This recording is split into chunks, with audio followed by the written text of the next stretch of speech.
My friend Ben went to a car boot sale in Scarborough, purchased an old reel-to-reel player, no idea why. I think he might have just broken up with the girlfriend or something, and his weird form of retail therapy. I know it's all the stereotypes, you know, women break up with someone, they get a handbag, or some clothes or whatever, buy some chocolate. Yeah, I know it's a stereotype, but men, reel-to-reel players. It's normally what happens, isn't it? I know it's, again, adhering to the old stereotype, but that's what happened on this occasion. Ben did the whole just broken up with someone, best buy a reel-to-reel player gambit. I think the youth of today do the similar thing, only with mini-disc players. Break up with someone, get a mini-disc player. He brought this reel-to-reel player home, and he discovered, unexpectedly, there was a tape in the box. And we've been featuring that recording for the last 2 days on the Dollops. The first bit we noticed, music from the records and from the radio from 1962. Then, the sounds of a family. We got many of their names. We also discovered it was New Year's Eve at some point.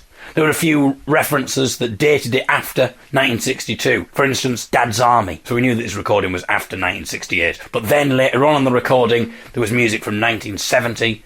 And then there was a reference to Apollo 14, 1971. But I want to track down this family. I've got names of people. Auntie Audrey. Auntie Shishi, maybe short for Sheila. A crazy Italian called Joe. Ken. I think he's got a pretty good singing voice, good sense of humour. Nana.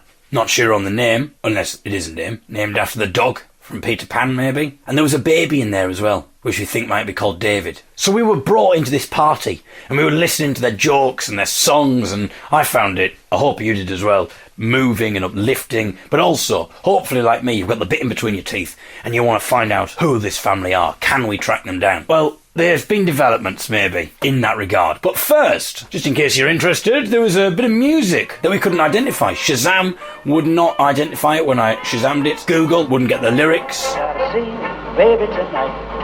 It's gotta be baby tonight.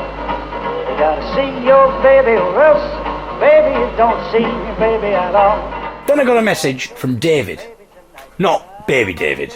Not the one from the recording. You think, my goodness, that is a development. David is a Dollop listener. So strange to hear me screaming in the kitchen, he writes. No, it wasn't that. He says, I'm not sure, but that voice, to me, sounds like bowler hat sporting, striped waistcoat wearing, traditional jazz player and clarinetist, Ackerbilk. Gotta see baby tonight. So, the reason I couldn't find it is because the song is called You Gotta See Your Baby Tonight, and I'd gone, You've Got To. So I hadn't come up, so I found the song. Here it is. Gotta see baby tonight. It's gotta be baby tonight. You gotta see baby or else, baby, you don't see your baby at all. So it's a bit slower than the one that we've heard on the recording, but I think the reason for that is because the one that we've heard is a live version for a radio show, which is probably why it wouldn't Shazam. So there we go. First mystery solved. We've got that song now, Ackerbilk. You gotta see your baby.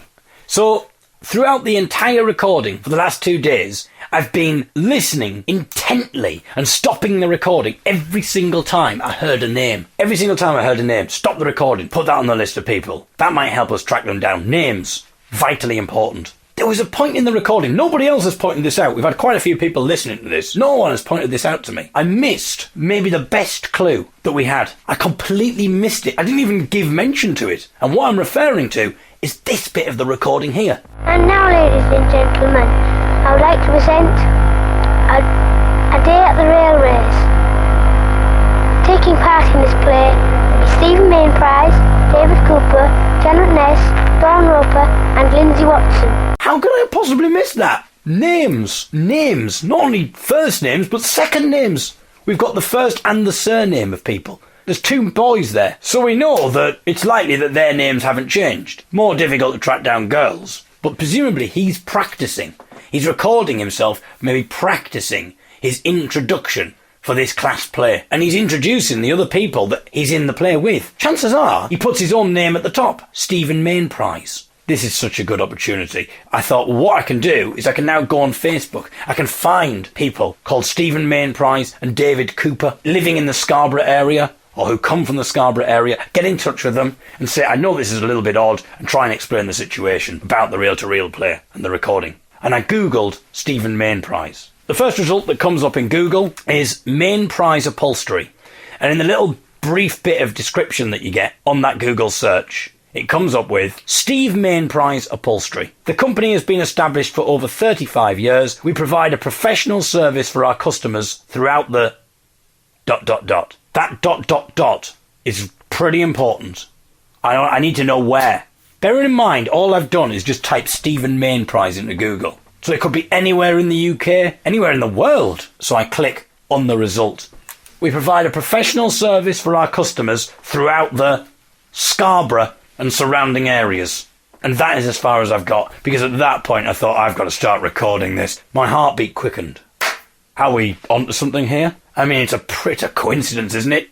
A Stephen Mainprize who lives in Scarborough. Now, it's called Mainprize Upholstery. They've been going for over 35 years. It's 2016 now. 35 years ago, 1981. And I come to the conclusion that this recording, or this bit of the recording, comes from 1971. Because the next bit of the recording goes... 3, 2, 1.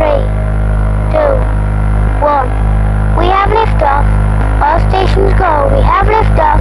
Apollo 14 has taken off safely. He mentions Apollo 14. It was January the 31st, 1971.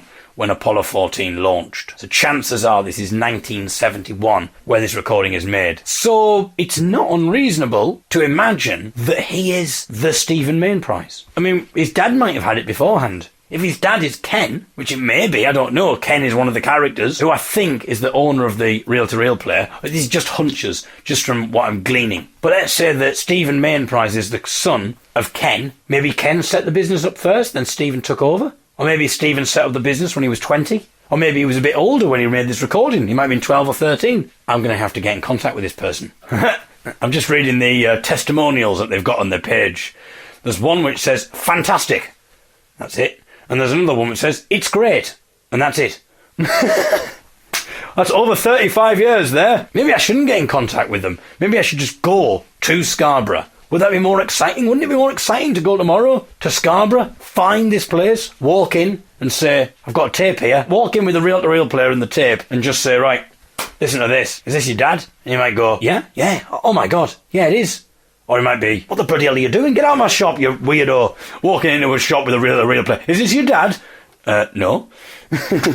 All right, sorry to have bothered you. Back on the train to Sheffield. It says on the website, please contact us with your requirements and we will be only too happy to meet your needs. Well, Stephen Mainprize, I have a need.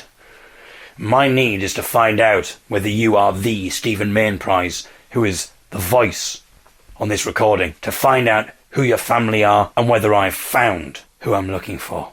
Oh, and while I'm at it, Stephen, I'm also looking for an armchair. Okay, there's nothing on the website that gives me any more clues that I can find. And at the age of Stephen Mainprize, if he's 60, we've got the wrong person, haven't we? I need to find Steve Mainprize in Scarborough on Facebook.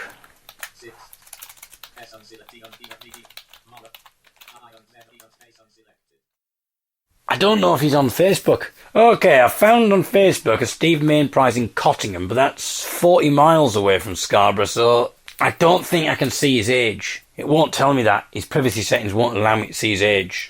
Okay, I found a Stephen Mainprize, Kingston upon Hull. Damn, he was born in 1991. Not him. Okay, Steve Mainprize, who went to Filey Secondary School. Filey's not very far from Scarborough. Oh my goodness. He went to Filey High School in 1975. I think we might have got the wrong person. Okay, there's a chance it might not be our upholsterer. It's a chance it may not be our upholsterer after all. What an emotional roller coaster this is, eh? I don't know whether people are listening to this now going, he's gone mad. He used to do like humorous posts and things, you know, it used to be good. Now he's just sitting on a computer looking for someone we're not even bothered who it is. I hope you're interested anyway. So it may not be the upholsterer. It may still be the upholsterer, but I don't know how old he is. This, in a way, is looking more likely. Filey. Okay, Ben's coming in. What? My goodness, Ben. Yeah. So, I googled Stephen Mainprize. Yeah. The first result that came up, yeah. Mainprize upholsterer, 35 years it's been going for roughly, throughout the Scarborough and so area. First thing, I found it, I've got the contact details, so it might be him. But then, that's crazy, isn't it? I've found, but then I looked on Facebook and I couldn't find a Facebook thing associated with him. No. Anyway, I've done a search and I've found a few people in like Cottingham and that kind of thing, Kingston upon Hull. There's a one in Filey. He was in high school since 1975. Well, if that's high school, that sounds like a voice from primary school or something, doesn't it?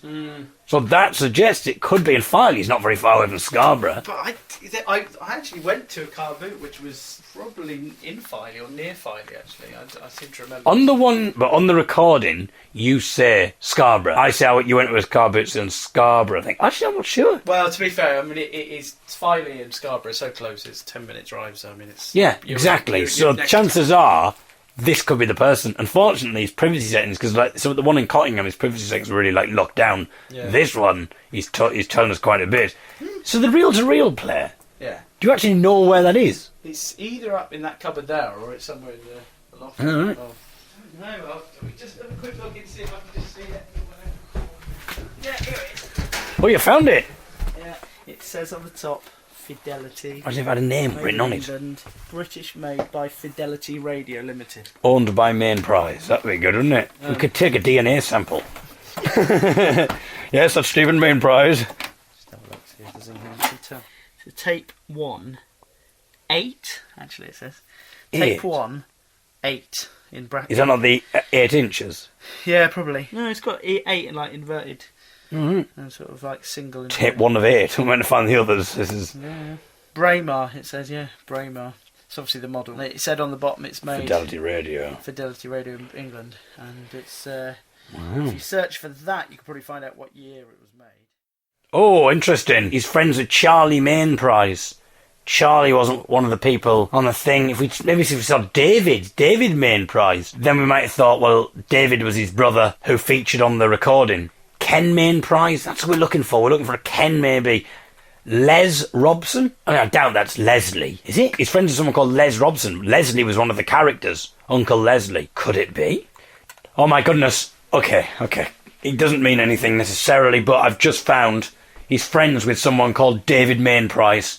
It is obviously his brother. He's got a brother called David Mainprize. But I can now click on David Mainprize, who may be the baby. If he's younger than Stephen Mainprize. Now, let's have a think. Let's look at this, right? David Mainprize was screaming in a kitchen as a baby. 1969, 1970, 1971 maybe at the latest. Possibly likely to have been New Year's Eve 1970. So we're looking for someone who was born 1970. I'm clicking on David Mainprize.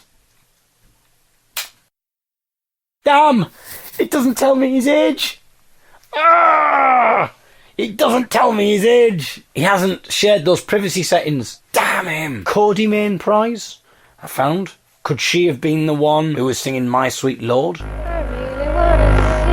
I think that's where we're going to have to leave it for now. But by tomorrow, I will have contacted Stephen Mainprize Upholstery, and I will contact Stephen Mainprize from Filey and see whether these recordings have got anything to do with either of those two people. I could also contact David Mainprize as well. I think I might do that. Maybe we're getting somewhere. In the meantime, the dollop will continue to circulate, and maybe people will have more clues, more ideas, and maybe even know who the family are. Maybe recognise something.